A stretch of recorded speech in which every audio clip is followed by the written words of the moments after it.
Donc JO 2016 de Rio, une cité à réinventer, c'est le titre, entre autres, de votre livre. Euh, Effectivement, cet après-midi, on se trouve dans une salle peut-être un petit peu moins fréquentée puisqu'on est veille de fête et que les journaux ne paraissant pas demain ont donné congé à leur rédaction. Mais peu importe parce que vous avez déjà pu vous exprimer à la radio ce matin et les choses vont aussi venir petit à petit au fur et à mesure que la pression sur les JO va monter. Et donc c'est bien de prendre date et vis-à-vis de nos confrères qui, le cas échéant, ne manqueront pas de vous rappeler le moment venu quand ils chercheront des gens et des professionnels à interviewer au fur et à mesure que, donc, à l'approche des Jeux Olympiques. Alors, eh bien, comme le veut notre tradition, je vais d'abord vous demander de signer notre livre d'or, ici. Et puis, vous nous apportez un livre, moi je vous remets aussi un petit souvenir. C'est le catalogue de dessins pour la paix qui est sorti hier, avec l'exposition qui a lieu ces jours-ci sur le quai Wilson.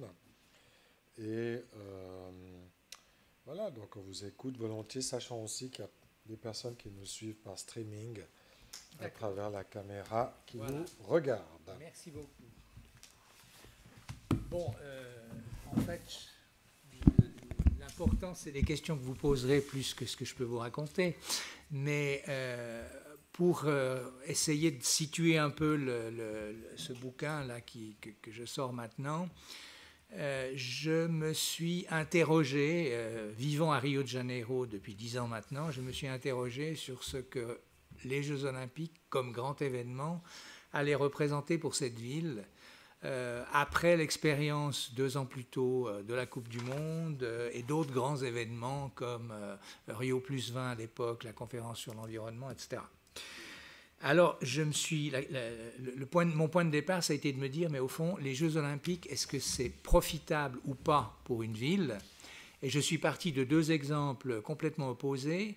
L'un, c'est celui de Barcelone en 1992 ou 92 pour ceux qui parlent français, qui est considéré comme la date de démarrage de la ville de Barcelone, qui est une grande réussite, tout le monde l'admet comme ça. Et au contraire, les Jeux Olympiques d'Athènes en 2004, qui sont considérés comme un échec retentissant et dont la dette qui a été laissée par ces Jeux est en partie à l'origine de la crise de la dette grecque d'aujourd'hui. Donc je me suis dit, où se situe Rio? Là au milieu. Alors Rio s'est donné comme modèle pour définir ce qu'il voulait faire de ces Jeux Olympiques Barcelone. Donc un projet non pas centré sur le sport et sur les Jeux, mais un projet centré sur l'utilisation de l'événement des Jeux pour réformer la ville, transformer la ville. Hein. Ceci tout en essayant de maîtriser ses dépenses. On va le voir plus tard. Mais en gros, le point de départ, ça a été de dire pour chaque réal, donc c'est la monnaie brésilienne, investie dans l'événement sportif, on va en investir 5 dans la transformation de la ville.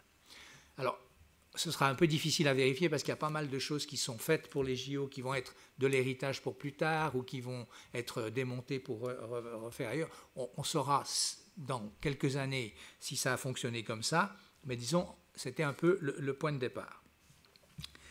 Alors, à ce stade, parce que la ville est encore en travaux et les travaux ne vont pas nécessairement s'arrêter avec les Jeux Olympiques, parce qu'il y a un certain nombre de transformations qui vont continuer après, mais l'élément le plus spectaculaire, c'est évidemment celui du port de Rio, donc la revitalisation du port.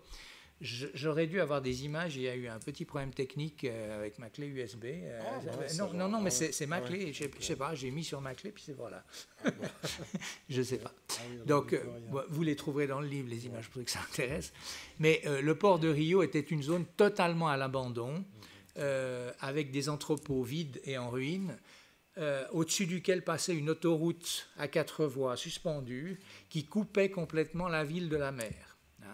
Donc là, l'autoroute a été abattue, on a réformé tous les anciens entrepôts, on a refait la Praça Mauá, qui était la place de départ, là où est née la ville de Rio, et c'est devenu aujourd'hui un nouveau centre d'attraction, aussi bien pour les habitants que pour les touristes. À partir de là, on a construit une ligne de tramway qui irrigue tout le centre-ville, c'est-à-dire qu'on a effectivement essayé de donner à un centre qui était devenu un lieu uniquement très à l'américaine, où les gens venaient travailler la journée et repartaient le soir, et qui était vide le soir, essayer de redonner un cœur à ce centre-ville. C'est certainement un des éléments, un des acquis qui va être important des Jeux olympiques. Le deuxième acquis, le deuxième axe de travail des autorités, ça a été de remodeler tout le système de transport public. Il faut voir que, malheureusement, les images manquent, mais enfin bon, j'essaie de vous expliquer. Donc Rio de Janeiro a une géographie très particulière, puisqu'elle est le long de la mer et de la baie, d'un côté, et puis au milieu, il y a cette montagne du Corcovado, où il y a le Christ, qui coupe la ville en deux, entre le nord et le sud. Donc en fait, tout le développement de la ville s'est fait autour de la montagne, le long de la mer au sud, pour les quartiers les plus favorisés, et le long de ce qu'on appelait l'avenue Brésil au nord, qui passe au nord de la montagne, en direction de l'ouest, pour les quartiers les plus pauvres. Mais il n'y avait pas ou très peu de communication du nord au sud à cause de cette montagne. Donc toute la circulation, tous les transports passaient par le centre, qui était totalement embouteillé, que ça vienne du sud, du sud-ouest ou du nord-ouest, vers le centre. Donc avec la mise en place de 5 lignes de transport de bus en site propre, on a créé des transversales nord-sud permettant de désengorger la circulation sur cet axe unique. Et ces transversales expliquent le choix aussi d'avoir dispersé les Jeux, les compétitions sur 4 sites différents, au lieu de tout regrouper comme ça a été le cas à Londres, parce que ces 4 sites sont justement 4 points stratégiques de ces transversales de transport. Tout ça, c'est dans les intentions. La troisième intention importante, c'est la dimension sociale. Rio a voulu faire de l'occasion des Jeux olympiques un rendez-vous social pour la population, notamment la population la plus pauvre. Alors ça a été notamment la création de ce qu'ils ont appelé les cliniques de la famille, qui sont des centres de soins de santé de base, où les gens peuvent aller pour les vaccinations, les femmes enceintes pour les consultations prénatales, etc., de santé gratuite. Ces centres de soins, en 2009, lorsque Rio a reçu les Jeux olympiques, ils avaient une capacité de toucher 4% de la population. Aujourd'hui, on est à 50% de la population qui potentiellement peut avoir accès à ces centres de soins. Donc il y a un effort qui est extrêmement important en termes d'équipement. On verra plus tard ce qu'il en est, mais en termes d'équipement. Idem au niveau des écoles, où ils ont mis en place un système de tout un réseau de ce qu'ils appellent les écoles de demain, où les enfants vont pouvoir aller à l'école toute la journée, ce qui est tout nouveau au Brésil, parce que la plupart du temps, c'est soit le matin, soit l'après-midi. Alors évidemment, il y a beaucoup d'évasion scolaire, et il y a aussi beaucoup de désœuvrement des jeunes et des adolescents dans la demi-journée où ils ne vont pas à l'école, surtout ceux qui vont le matin et qui ne vont pas l'après-midi. Donc c'est à la fois un moyen de lutter contre l'évasion scolaire, donc d'améliorer la qualité de l'enseignement, mais aussi d'essayer de lutter contre la criminalité en faisant qu'il y ait un peu moins de désœuvrement chez les jeunes et chez les adolescents. Le budget total de l'opération Rio de Janeiro, Jeux olympiques, est de 40 milliards de reais, c'est-à-dire 10 milliards d'euros. C'est à peu près l'équivalent de ce qui a été dépensé à Londres. Et puis, c'est un budget maîtrisé dans la mesure où la ville, qui est le maître d'œuvre de l'opération, donc ces 10 milliards, ça comprend tout, pas seulement les événements sportifs, aussi les transformations urbaines en cours. C'est maîtrisé parce que la ville a monté un système de partenariat public-privé assez intelligent, qui fait qu'une bonne partie des coûts sont supportés par le secteur privé. À peu près 60% des coûts globaux sont à charge du secteur privé, contre 40% à charge du secteur public. Et il y a eu quelques montages qui méritent d'être relevés, comme celui justement de la transformation du port, où on a créé un consortium qui s'appelle Porto Maravilha, Port Merveilleux, consortium public-privé, où les investisseurs qui veulent construire dans cette zone du port de nouveaux logements, des bureaux, etc., ils doivent payer une sorte de cotisation d'entrée à ce consortium. Et avec l'argent de cette cotisation, l'État a pu faire toutes les infrastructures publiques, c'est-à-dire le tramway, la réforme des entrepôts, un certain nombre de nouveaux musées, la transformation de la zone piétonne, etc., etc. Autre exemple qui est intéressant, c'est celui du golfe olympique. Alors ça, c'est de l'autre côté de Rio, à Barra da Tijuca, où l'État a mis à disposition d'un privé un terrain qui était du terrain public, avec la possibilité pour ce privé de construire autour du golfe un certain nombre de lotissements d'immeubles de haut standing. Mais en contrepartie, le privé en question a totalement financé l'installation, la création de ce golfe olympique qui, pendant 20 ans après les Jeux, va être géré par la municipalité, c'est-à-dire sera un équipement public. Après, au bout de 20 ans, il reviendra au privé qui l'a financé. Donc ce genre d'opération publique-privée est effectivement relativement créative et a permis de maîtriser assez bien le budget malgré la crise économique qui a frappé le Brésil après. Il faut vous dire que tous ces projets sont nés à un moment où le Brésil était en pleine expansion. Hein. Le problème, c'est que aujourd'hui, on est dans une situation toute nouvelle. En 2009, lorsque Rio est devenue la ville qui allait recevoir les Jeux olympiques, il y avait un taux de croissance au Brésil de 7,5% du PIB. En 2015, c'est-à-dire l'année dernière, il y a eu une récession de 3,8%. Donc ça fait 10 points d'écart de croissance. Hein. C'est extrêmement important. Hein. Pour le cas de Rio particulièrement, qui est extrêmement axé sur l'industrie pétrolière, non pas seulement l'exploitation, mais tous les dérivés de l'industrie pétrolière, la chute du baril de $140 en 2009 à $40 aujourd'hui a évidemment des conséquences extrêmement importantes sur les budgets de l'État. Donc le vrai problème qui se pose par rapport au JO, ce n'est pas tellement les équipements qui ont été construits, parce que ceux-là sont à peu près à l'heure. Bon, on va voir tout à l'heure qu'il y a quand même eu un certain nombre de couacs, mais globalement, ils sont à l'heure. Globalement, ils sont pertinents. Le problème, c'est qu'il ne s'agit pour le moment que d'équipements. Et lorsqu'il s'agit de les faire fonctionner, il faut de l'argent. Et s'il n'y a plus d'argent dans les caisses, les cliniques de l'infamie, ça va être difficile de payer les médecins. Les bus, des lignes de bus rapides, ça va être difficile de les entretenir, etc., etc. Donc là, il y a une grande inconnue pour l'avenir, pas pour les Jeux, mais pour l'après-Jeux. Ça, c'est un des éléments que je crois qui est très important. Alors, parmi les couacs qu'il y a eu quand même, parce que tout n'a pas été aussi harmonieux qu'on pourrait le croire, vous avez peut-être tous entendu parler du fait que la semaine passée, il y a une partie d'une nouvelle piste cyclable qui a été emmenée par une vague, hein. Une vague qui est montée sur les rochers. La piste cyclable est à 40 mètres au-dessus de la mer, donc ce n'est pas une petite vague. Hein. Mais effectivement, ce qu'a révélé, et la vague a emporté le tablier de la piste cyclable, qui est posé sur des piliers, il y a eu 2 morts.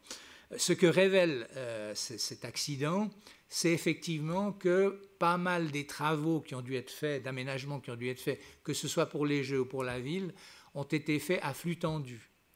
Ça a dû être extrêmement rapide et il y a un certain nombre de risques quand même que certains de ces travaux, certains de ces équipements aient été relativement mal faits ou insuffisamment en tout cas planifiés, étudiés. Et là on a un cas, mais il pourrait y en avoir d'autres. L'autre très gros problème, alors là c'est un problème social, c'est le problème des expulsions. Il a fallu, pour créer ces lignes de bus rapides, pour créer un certain nombre d'équipements olympiques ou des entourages, il a fallu déloger un certain nombre de personnes, détruire certains quartiers. On estime qu'entre les travaux qui ont été nécessaires pour la Coupe du Monde en 2014 et ceux pour les Jeux olympiques aujourd'hui, il y a 7200 familles qui ont dû être expulsées. Ce n'est pas une quantité énorme si on pense que l'agglomération de Rio, c'est 12 millions d'habitants, mais c'est quand même significatif. Si vous multipliez par 4 personnes, ça fait quand même pas mal de monde. Hein. Et parmi ces 7200 familles, il y en a 900 qui ont dû quitter une zone dont vous avez peut-être entendu parler, qui s'appelle la Villa Autodromo, qui était un bidon, enfin, c'est pas vraiment un bidonville, un quartier populaire, je dirais, qui est situé exactement à côté du parc olympique, où il y a eu une très forte résistance. L'ONU s'est saisie du problème, enfin la commission de l'habitat, la sous-commission de l'habitat des droits de l'homme a interpellé le Brésil là-dessus, etc., etc. Le gros problème, ce n'est pas tellement la brutalité des expulsions, parce que ça a été chaque fois négocié, discuté. Les autorités ont chaque fois proposé aux gens soit de les indemniser pour leur maison au prix du marché, ce qui souvent ne permettait pas d'en racheter une autre dans le même quartier d'ailleurs, soit de les reloger dans le même quartier dans des lotissements d'habitat populaire, soit de trouver d'autres solutions. Le problème, c'est que les autorités sont toujours arrivées avec leurs solutions en disant ben voilà, vous avez le choix entre ça, ça et ça, mais il n'y a eu strictement aucune concertation préalable pour savoir quelle était la pertinence de l'expulsion des gens ou de la destruction de tel et tel quartier. Cette concertation-là, dont en Suisse, je veux dire, on en a fait un dogme, hein, je veux dire, aucune décision au Parlement ici n'est prise sans une consultation préalable de tous les milieux concernés. C'est quelque chose, c'est une culture qui n'existe pas au Brésil. Donc en fait, les gens se sont sentis toujours extrêmement frustrés parce qu'ils ont été mis devant le fait accompli en disant bon ben je dois partir, je peux choisir soit de prendre de l'argent, soit d'essayer d'être logé ailleurs, mais je ne sais pas trop où, mais je ne peux pas discuter. Et là, ça a créé un mécontentement assez fort, qui a été d'ailleurs extrêmement un des éléments importants des grandes manifestations de juin 2013, juste avant la Coupe du Monde, où le problème notamment des expulsions et de la politique de déplacement des gens a été un des thèmes centraux de ces grandes manifestations. D'autant que ça rappelle, surtout à Rio, un passé extrêmement lourd, parce que dans les années 60, il y a eu un certain nombre d'expulsions de favelas dans le centre-ville, qui ont été extrêmement brutales, qui ont traumatisé la ville, et ça reste un souvenir un peu difficile. L'autre problème qui se pose avec les Jeux Olympiques, c'est que les transformations concernent la municipalité de Rio, la commune de Rio. Alors, la commune de Rio, c'est grand parce que d'est en ouest, ça fait 50 km, et du nord au sud, ça fait 20 km. Et puis, c'est très grand. Mais ce n'est que, entre guillemets, 6 millions d'habitants, la commune de Rio. Or, l'agglomération de Rio, c'est 12 millions d'habitants. Et comme il n'y a pas de structure de communauté de communes au Brésil, tout le projet olympique a été centré sur la ville de Rio. Et alors, ça pose un certain nombre de problèmes parce que les grandes agglomérations autour, c'est la moitié de la population qui est pas dans la commune de Rio, mais qui travaille à Rio, n'a pas été concernée par ces transformations, notamment dans le domaine des transports. Donc, il va y avoir un goulet d'étranglement, certainement, parce que ce qui a été amélioré dans la municipalité, les problèmes vont se reporter à l'extérieur. Alors, c'est vrai que ça aurait été difficile, extrêmement coûteux d'imaginer un projet de refonte de toute la circulation et de tous les transports publics pour l'ensemble de l'agglomération. Mais là encore, il n'y a pas eu de discussion, il n'y a pas eu de concertation, il n'y a pas eu de négociation avec les communes avoisinantes. Les choses ont été posées, ben voilà, la matrice de responsabilité des Jeux, c'est celle-là, et ça sera comme ça dans la commune, et puis que les autres se débrouillent, quoi. Donc là, effectivement, ça a permis d'avancer un certain nombre de choses au niveau de la municipalité de Rio, mais ça a bloqué un certain nombre de projets plus larges qui étaient dans les tiroirs et qui, pour le moment, ne se sont pas réalisés et risquent de se réaliser difficilement étant donné les circonstances actuelles, notamment économiques du pays. La crise d'aujourd'hui par rapport au projet olympique, elle a un certain nombre de conséquences qui ne sont pas directement liées ni aux Jeux ni aux équipements, mais dont on sent déjà les effets au niveau de la gestion de la ville et de la gestion de ces équipements ou de ces projets de changement. C'est particulièrement frappant dans ce qui concerne la politique de pacification qui a été adoptée à partir de 2008, donc un peu indépendamment des Jeux Olympiques, mais enfin quand même centré sur le projet, qui consistait donc à récupérer les favelas qui étaient sous le contrôle des trafiquants de drogue et à les réintégrer dans la ville. Cette politique de pacification a suscité d'énormes espoirs quand elle a commencé. Les 2-3 premières années, les choses ont plutôt bien marché.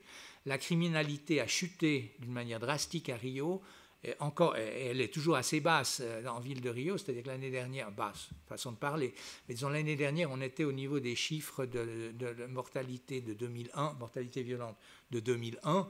Hein. Donc effectivement, alors qu'il y a eu des pics en 2007-2008 extrêmement élevés, on est autour de 10-12 pour 100 000 habitants, ce qui est un chiffre encore bien trop haut, mais puisque l'ONU dit qu'à partir de 10, c'est une violence épidémique. Mais disons, on était à 22-23 il y a encore une dizaine d'années. Hein. Le problème, c'est que cette politique de pacification, elle s'est cantonnée, pour des raisons notamment de crise budgétaire, elle s'est cantonnée à un problème de sécurité, c'est-à-dire à la présence de patrouilles armées, de patrouilles de policiers armés dans les favelas, pour contrôler le trafic, pour contrôler la criminalité, etc. Mais tout ce qui avait été promis en parallèle, notamment au niveau de la démarcation des maisons, des propriétés, qui ne sont évidemment, les favelas sont de l'habitat sauvage, donc les habitats ne sont pas cadastrés, les gens sont propriétaires de quelque chose qui est sur un terrain qui ne leur appartient pas, donc il y avait toute une volonté ou une promesse de cadastrer ces favelas, de donner la propriété des logements aux gens, par exemple. Le fait d'amener un certain nombre d'équipements sociaux à l'intérieur des favelas, une partie a été faite, l'autre pas, et il y a une espèce de frustration qui est née, aussi bien dans la population, qui a commencé à voir finalement la présence de la police de la même manière qu'avant la présence des trafiquants armés, c'est-à-dire finalement faire le contrôle dans le quartier, mais sans autre. Donc là, le rapport de confiance entre la police et la population s'est un peu dilué. La police elle-même,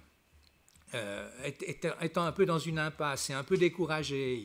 Donc cette dynamique-là a aussi changé. Du coup, dans un certain nombre de quartiers ou dans certaines zones de favelas, de certaines favelas, les trafiquants ont pu revenir et reprendre le pouvoir, et on est dans une situation aujourd'hui de déglingage, je dirais, de cette politique de pacification, c'est triste, hein, qui fait qu'effectivement,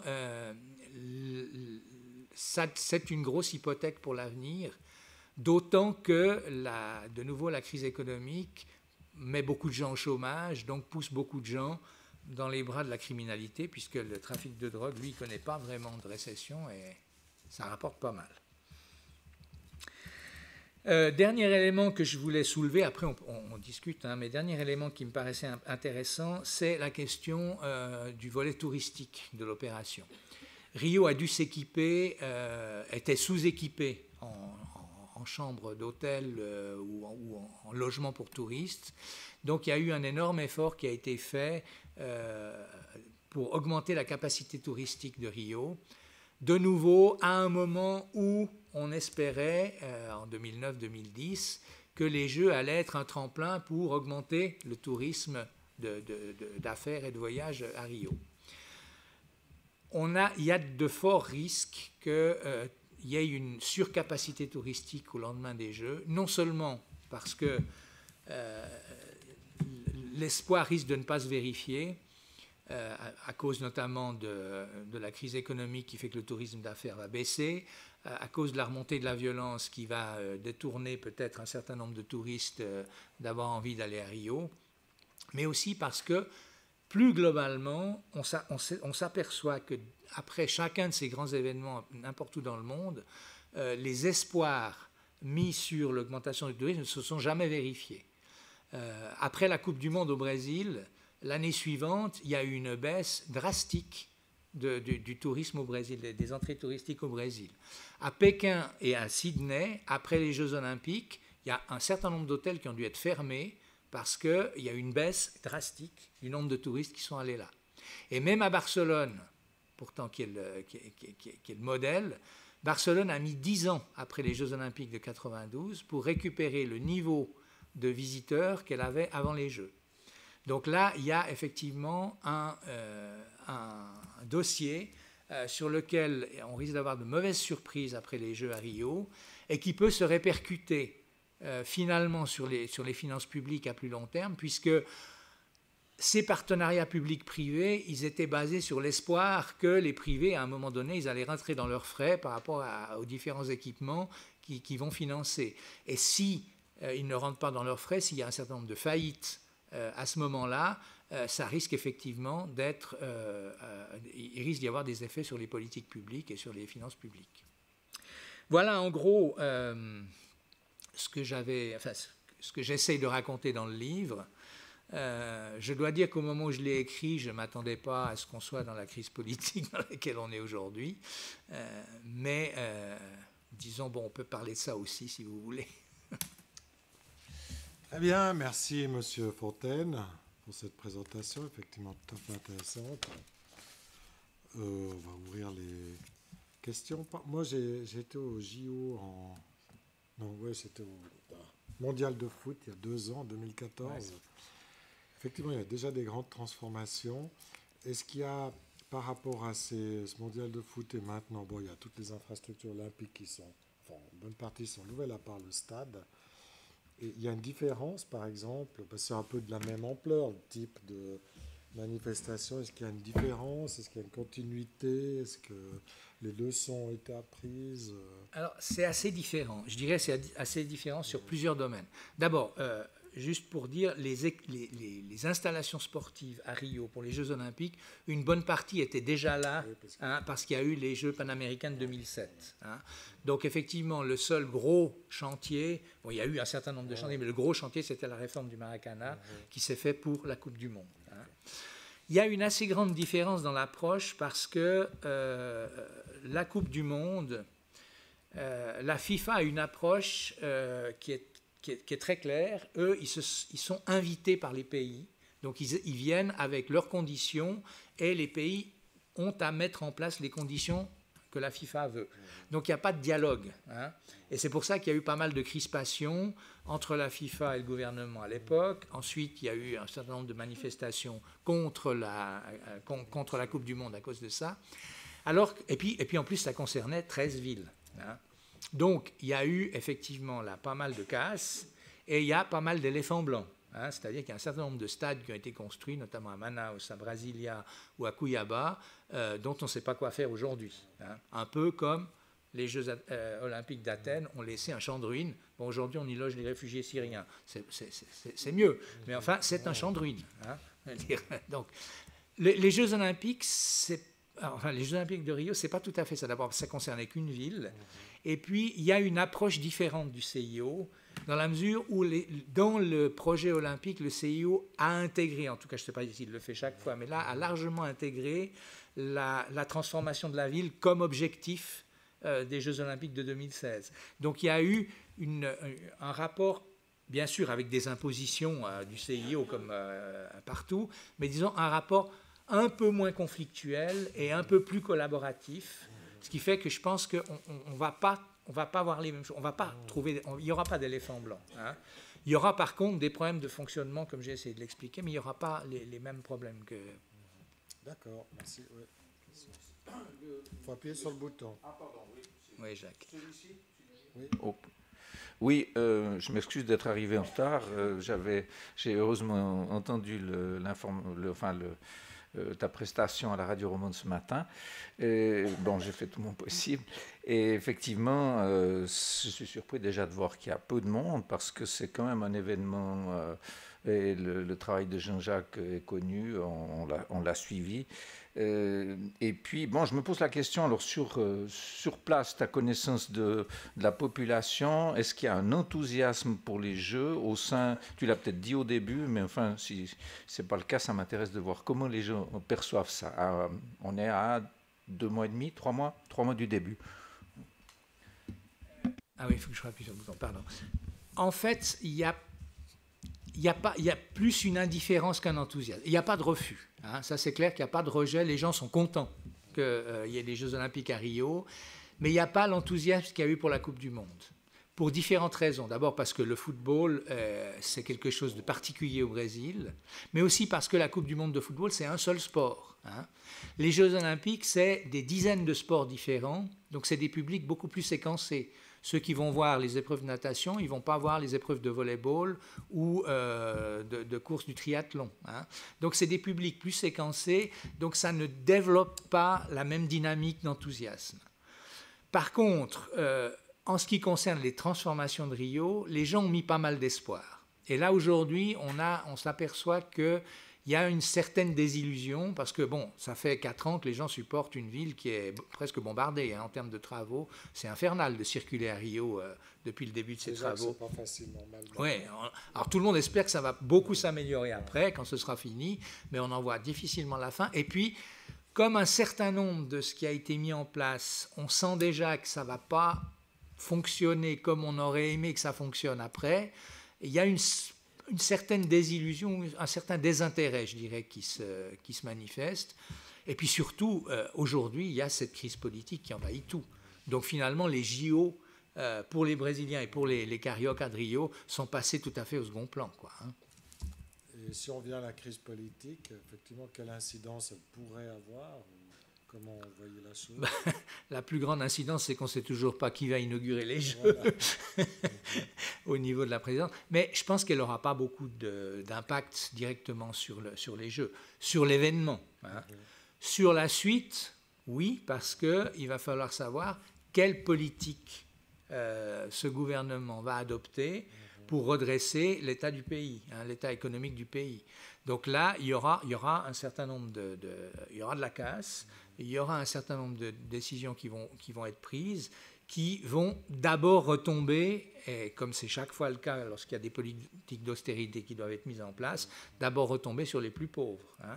Je vais peut-être juste faire une petite parenthèse là-dessus, parce que c'est peut-être important. On a beaucoup dit, pendant les 2 gouvernements Lula, que c'était, je veux dire que la diminution de la pauvreté ou la création de cette nouvelle classe moyenne était liée à la redistribution sociale des bénéfices de la croissance, hein, en disant bon ben tout l'argent, les bénéfices que le Brésil a eu de l'exportation du fer, du soja, du pétrole, etc.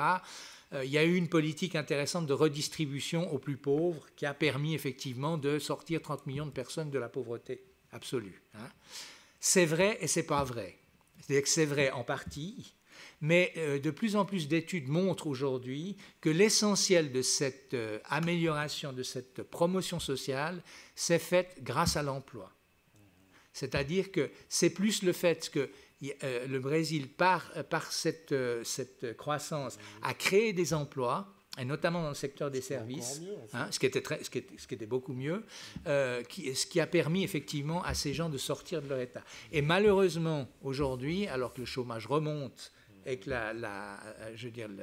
l'économie stagne, on voit qu'une bonne partie de cette dite nouvelle classe moyenne est en train de revenir au point de départ. Hein.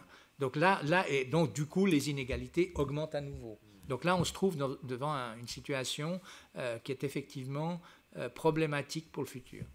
D'accord. Antoine? Oui, je peux revenir un instant sur...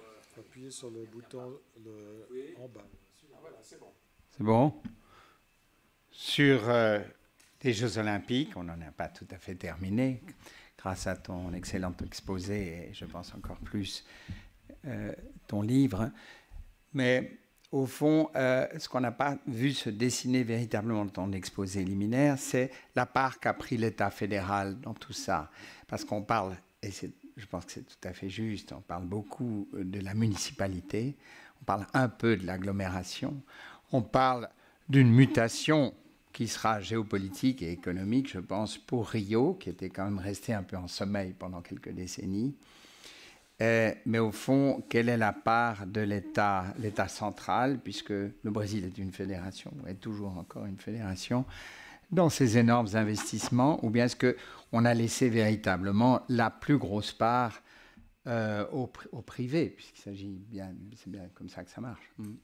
Alors, il y a effectivement Pour le projet olympique, il y a les 3 instances, c'est-à-dire la fédération, l'État national, l'État de Rio, qui correspondrait à ce qu'est le canton ici, et la municipalité qui ont œuvré. Le maître d'œuvre central, c'est la municipalité. C'est, à part certains équipements particuliers comme le métro, la nouvelle ligne de métro, qui est de la responsabilité de l'État, l'essentiel des travaux d'aménagement sportif et d'aménagement urbain ont été gérés par ce qui s'appelle l'entreprise olympique municipale, qui est un service de la commune de Rio. Donc la commune a touché des subsides de l'État fédéral pour financer un certain nombre de projets, ou la part publique de ces projets. Donc il y a eu de l'argent qui est venu de Brasilia pour ces projets. Il y a quelques projets qui sont pris en charge par l'État. Tout le projet sécurité, par exemple, pacification, c'est un projet de l'État, ce n'est pas un projet de la municipalité. Par contre, le projet des cliniques de famille ou des écoles de demain, c'est un projet de la municipalité, avec des subsides du gouvernement fédéral. Donc c'est très entrecroisé, ça. Mais je crois que c'est extrêmement important de voir que durant toute l'opération, c'est vraiment la municipalité qui a mené le bal. Et le métro va aller jusqu'à l'aéroport parce que c'était un des problèmes. Alors, non, c'est plus. Non, il va y avoir une ligne de bus. Bon, il y a déjà une ligne de bus qui va de l'aéroport vers Barra Tijuca, là où il y aura le parc olympique. Oui, pas tout à fait, 60. Il y en a une autre qui va aller de l'aéroport vers le centre, en bus rapide, mais elle ne sera pas prête pour les Jeux, celle-là. Elle sera prête après. Elle a pris du retard. Bon, c'est pas très grave en soi, puisque les Jeux sont essentiellement du côté de Barra. Non, le métro, non. Alors, le métro, ils ont fait un peu aussi le plus vite qu'ils pouvaient, c'est-à-dire qu'ils ont prolongé la chenille, si on veut. C'est-à-dire, au lieu de faire une ligne transversale, c'est la suite d'une ligne. Puis moi qui habite à Ipanema, c'est-à-dire je suis en bout de ligne actuellement, ça ne m'arrange pas du tout parce que ça va être super plein maintenant qu'on peut prendre le métro qui viendra depuis Barra Tijuca. Mais là, les projets de métro, ils ne sont pas très avancés. La prochaine échéance, si elle vient un jour, ce sera une ligne de métro de l'autre côté de la baie, à Niterói, depuis San Gonçalo à Niterói jusqu'à l'embarcadère des bateaux, qui devrait se prolonger sous la baie jusqu'au centre-ville. Mais alors, métro-aéroport, non. Train-aéroport, on n'y est pas, là. Très bien. Oui, pardon. Peut-être juste encore. Par contre, il y a un projet très intéressant qui a été mis en place, qui malheureusement péclote aussi un peu aujourd'hui. C'est le projet de téléphérique dans les favelas, le téléphérique de l'Allemand, où il y a donc un télécabine qui a été fait avec 5 stations qui permet de désenclaver complètement tout un complexe de favelas où vivent 300 000 personnes, en le reliant au réseau des trains de banlieue. Ça, c'était un super projet. Le problème, c'est que de nouveau, là, il y a un problème de gestion aujourd'hui, d'exploitation et d'entretien, et il y a un problème de sécurité, puisque la violence remontant dans ces quartiers, il y a des échanges de tirs.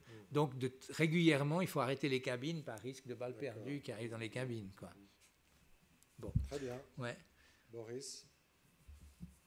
Oui, Boris Engelson, journaliste libre. D'abord, à l'adresse de ceux qui s'étonnent que nous soyons peu nombreux, c'est vrai que Jean-Jacques Fontaine est connu, mais il est connu surtout comme un chercheur de bonne foi, et il n'y a rien de tel pour faire fuir la société civile. Entre autres, je remercie Jean-Jacques Fontaine de nous avoir expliqué en langage simple, mais cohérent, le pourquoi et le comment de ces manifestations qui ont eu lieu il y a quelques années, alors que jusque-là, j'avais dû m'en tenir à des vidéos fantasmagoriques amenées par des ONG au Palais des Nations. J'ai 2 questions. D'une part, si j'ai bien compris, la municipalité a fait preuve de bonne volonté, mais de maladresse dans son attitude avec la population, dans le cas des expulsions, et avec le Grand Rio, disons, les autres municipalités qu'elle n'a pas su associer à son projet.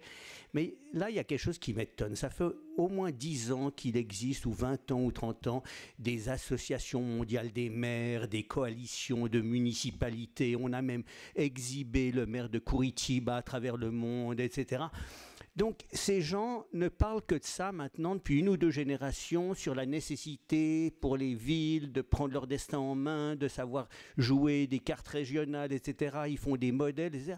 Et apparemment sans aucun résultat, puisque Rio, avec la meilleure volonté du monde, a répété toutes les erreurs qu'on faisait avant cette mouvance intellectuelle. C'est ma question principale. Oui, alors, bon, le maire de Rio, Eduardo Paes, est très très fier de faire partie de la crème de ce qu'on appelle les 40 villes mondiales. Hein, c'est 40, je sais plus. 40 villes mondiales. Villes millionnaires. Les villes millionnaires mondiales, etc., etc., et de montrer comment il gère cette ville de 6 millions d'habitants, etc. Ça, c'est un peu de la poudre aux yeux. C'est-à-dire que toutes ces associations, ces regroupements de villes, c'est des regroupements internationaux de grandes villes, mais je veux dire, tant qu'il n'y a pas une politique d'agglomération de communes, ce qui a, avec plus ou moins de succès, été tenté en France et fonctionne relativement bien, fonctionne encore mieux en Allemagne d'ailleurs, un petit peu dans le canton de Vaud, bon, Genève est un cas particulier, puis c'est un canton-ville, mais un petit peu dans le canton de Vaud autour de Lausanne, mais peut-être pas d'une manière systématique, mais tant que la préoccupation, la mise en place de structures de ce genre-là n'existe pas, il n'y a pas de rapport de négociation horizontale. Tout passe par en haut, c'est-à-dire qu'on s'adresse à l'État de Rio par rapport à un certain nombre de problèmes, et puis on dialogue à travers l'État ou à travers la fédération, c'est-à-dire Brasilia. Mais ce réflexe de discussion transversale, il n'existe pas à Rio, mais il n'existe pas dans beaucoup de villes, il me semble. Il y a peu d'expériences vraiment convaincantes à ce niveau-là. Et je ne pense pas qu'il y a eu de la part des autorités de Rio une mauvaise volonté ou un oubli. Simplement, le projet olympique ne permettait pas cette ouverture-là. Hein.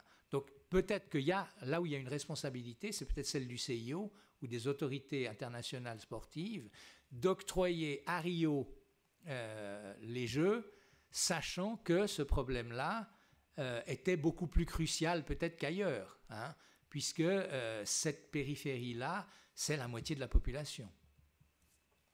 Très bien. Antoine. À ce propos, est-ce qu'on ne peut pas dire que d'une manière générale, le Brésil, qui est pourtant un cas tellement extraordinaire, tellement singulier, et précisément parce qu'il l'est, c'est quand même un pays qui est très autocentré. L'expérience des autres, malgré l'excellence de la diplomatie brésilienne, par exemple, peut-être même la qualité de sa presse et de ses médias, au fond, le Brésil est très, très tourné vers lui-même. Les expériences des autres, oui, c'est très relatif. Il me semble qu'on peut dire ça. Oui, bon, là on entre un peu dans un domaine qui est différent, qui n'est pas tout à fait celui des Jeux Olympiques, mais il est vrai que, bon, d'abord c'est un pays de 200 millions d'habitants qui occupe la moitié de l'Amérique du Sud, donc ils ont peut-être quelques légitimes raisons de considérer qu'ils peuvent presque se suffire à eux-mêmes. La plupart, enfin, les gens de Rio, à part aller aux États-Unis ou en Europe, ils passent jamais la frontière. Hein. Je veux dire, c'est pas comme nous ici à Genève. Ceci dit, moi, ce qui me frappe alors, c'est à la fois une capacité d'autocritique, d'auto-lamentation des Brésiliens sur eux-mêmes, qui est exacerbée. Et chaque fois qu'on discute avec les gens, c'est on est les pires des pires, on est les plus horribles. Mon Dieu, quand on nous regarde, c'est horrible. Mais alors, lorsqu'un étranger, même vivant comme moi depuis 10 ans à Rio, se permet de faire des critiques, alors là, ça ne va plus du tout. Donc là, il y a un nationalisme féroce qui ressort. Donc c'est vrai que ça peut, disons, ça peut jouer, mais je pense que c'est relativement moins déterminant que la créativité. Alors ça, je crois qu'il faut le reconnaître, la créativité que les Brésiliens ont et ont toujours eu pour faire face aux situations. En général, au moment où elles se produisent, c'est trop tard, mais cette capacité d'imaginer des solutions, souvent, nous, elle continue à m'étonner.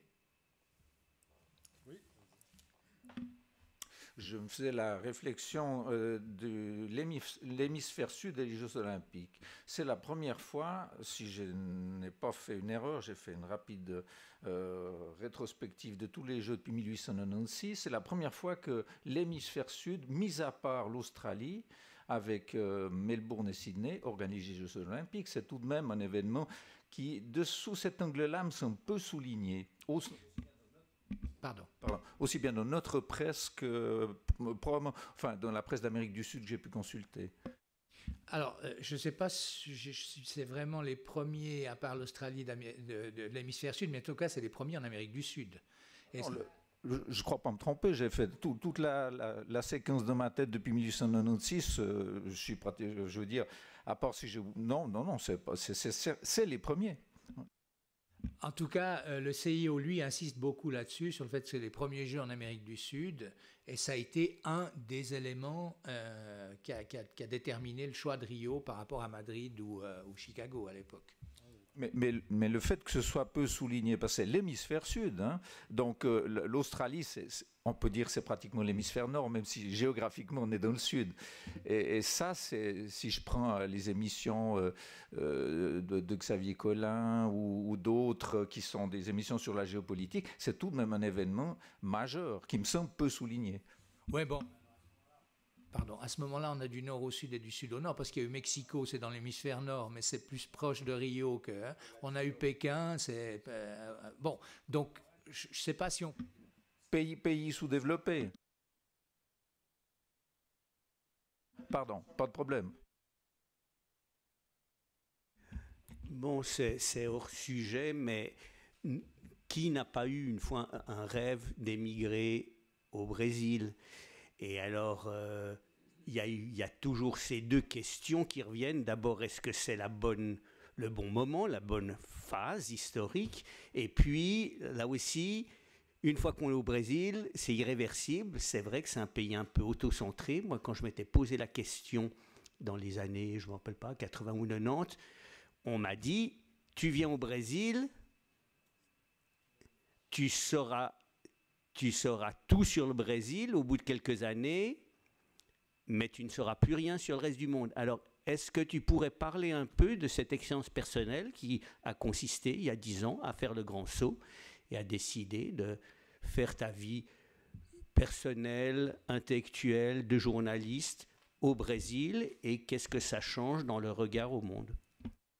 Bon, je crois que ce n'est pas vraiment pertinent de parler de ces 10 dernières années. Moi, au fond, le Brésil, moi, je l'ai connu il y a 30 ans. Hein. J'étais correspondant du Journal de Genève. D'ailleurs, c'était Antoine Maurice à l'époque qui était le responsable de la rubrique internationale du Journal de Genève. J'étais correspondant du Journal de Genève au moment de la mort de Tancredo Neves, la fin de la dictature. Depuis, je suis toujours retourné au Brésil, même en travaillant ici pendant 25 ans à la télévision suisse romande, parce que ma femme est brésilienne, parce qu'on a de la famille là-bas. Donc moi, je ne suis pas très bien placé pour dire s'il faut émigrer ou pas, parce que pour moi, ça fait partie de mon ADN pratiquement, hein, depuis longtemps.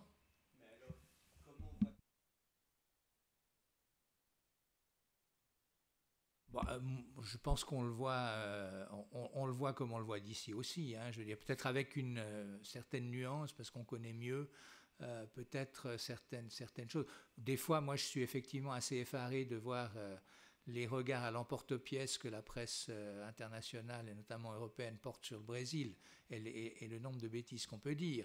Mais à part ça, je ne pense pas qu'il y ait une différence. Je veux dire, on est quand même dans un monde assez universalisé où... il y a des gens qui ont des réflexions générales et intéressantes et créatives partout dans le monde, au Brésil comme ailleurs, et sur tous les pays. Très bien. Est-ce qu'il y a encore d'autres interventions, d'autres marques dont votre livre est édité chez, on va peut-être quand même le rappeler. Chez l'Harmattan, donc. Voilà. Alors, il est là. Malheureusement, je ne peux pas le distribuer en service de presse parce que l'éditeur me demande de les acheter. Donc, pour ceux qui voudraient se le procurer, il coûte 20 francs. Et puis, j'ai encore aussi quelques exemplaires de l'Invention du Brésil, qui est le livre qui est sorti en 2014, qui est un petit peu dépassé aujourd'hui au vu des événements, mais qui rassemble toute une série d'articles et de réflexions que j'ai fait dans les 30 dernières années autour du Brésil. qui peut aussi, si quelqu'un s'intéresse, j'en ai encore quelques exemplaires. Merci. Oui, alors une dernière... Tu parles des bêtises qui sont sorties dans la presse. Ça m'intéresserait d'avoir quelques échos, parce que, enfin, on les lit pas forcément sans rendre compte. Non, je ne vais pas accuser mes collègues. La thématique. Ok. Très bien. Non, peut-être juste, alors pour répondre à ça, c'était par exemple, juste avant la Coupe du Monde, si vous vous rappelez, globalement, il y avait un Brésil bashing dans la presse internationale disant ça va être la catastrophe, cette Coupe du Monde, ça ne va pas marcher, etc., etc. Ça a très bien marché, puis au lendemain de la Coupe du Monde, cette même presse a dit mais il n'y a jamais eu une aussi belle Coupe du Monde de toute l'histoire. Voilà, c'est un peu à ce genre de choses que je fais référence. Très bien. Antoine, tu voulais encore... Juste une question sur la crise actuelle, parce que malgré tout, elle nous saute aux yeux. Même si tu as fait un excellent livre sur les Jeux Olympiques, on ne peut pas complètement fermer les yeux sur l'époque actuelle. Au fond, le Brésil a toujours connu d'abord des hauts et des bas absolument monstrueux. C'est une économie complètement cyclique, même pas saisonnière, mais cyclique, autour des matières premières. Et au fond, ce que j'aimerais comprendre, c'est en quoi la corruption contemporaine, puisqu'elle est quand même une des grandes causes de la crise, c'est pas la seule probablement, de la crise actuelle, crise non seulement économique mais aussi politique, comment cette corruption, et si elle diffère des régimes précédents, on peut remonter même jusqu'au régime militaire.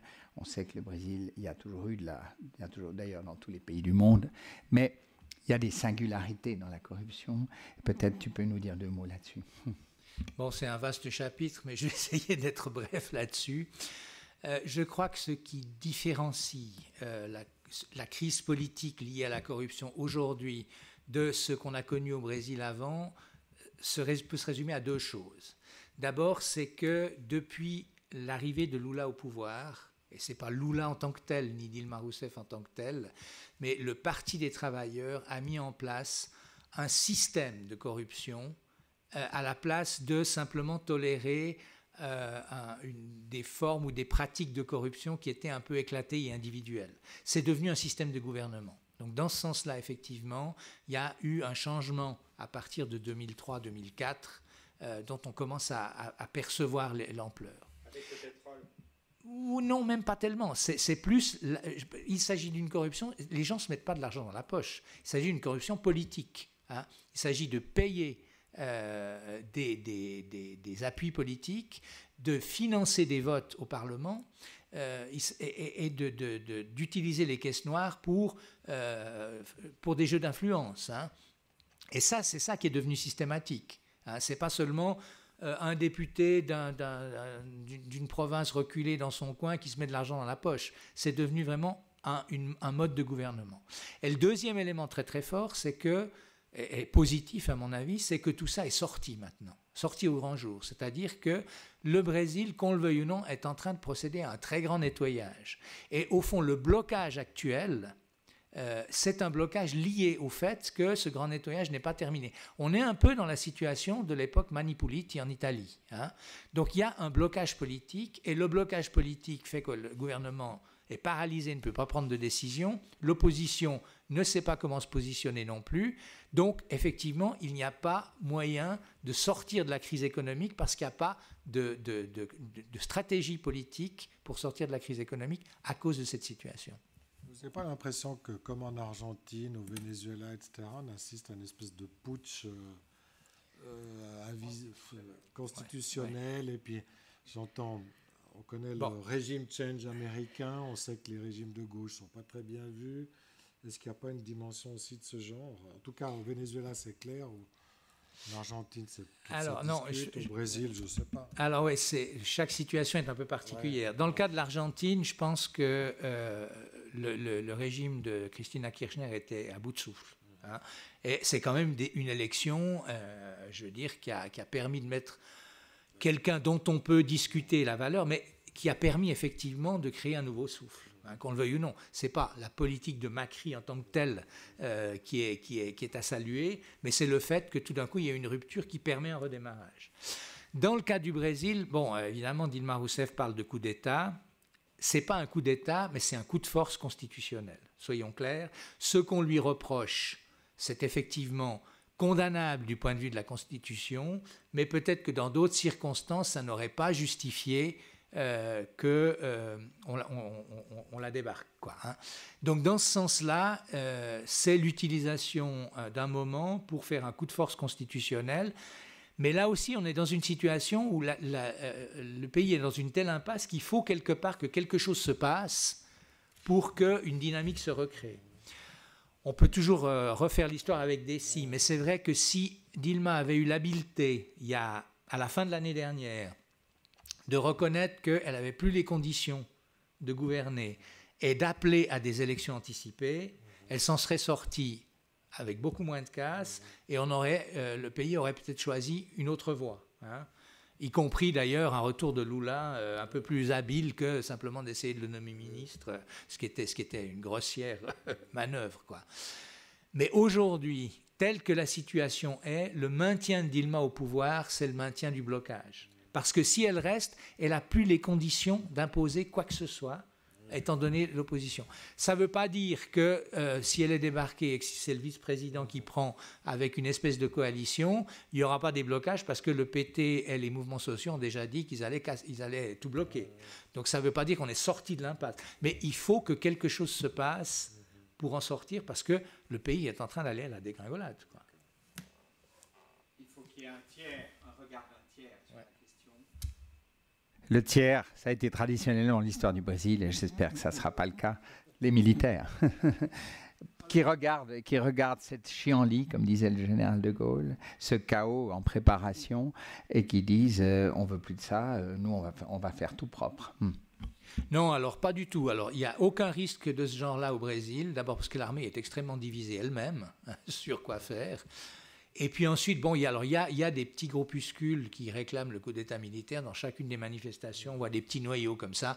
La presse internationale s'empresse de montrer les images de ces quelques dizaines de personnes qui campent à Brasilia pour appeler un coup d'État, mais ça ne représente rien du tout dans le pays. Et il n'y a absolument aucune velléité de l'armée de vouloir reprendre les choses en main. Et n'oublions pas que partout où il y a eu des régimes militaires dans les années 80 ou 70 ou 60, il a fallu un appui populaire, un appui de la population pour le coup d'État, et notamment au Brésil.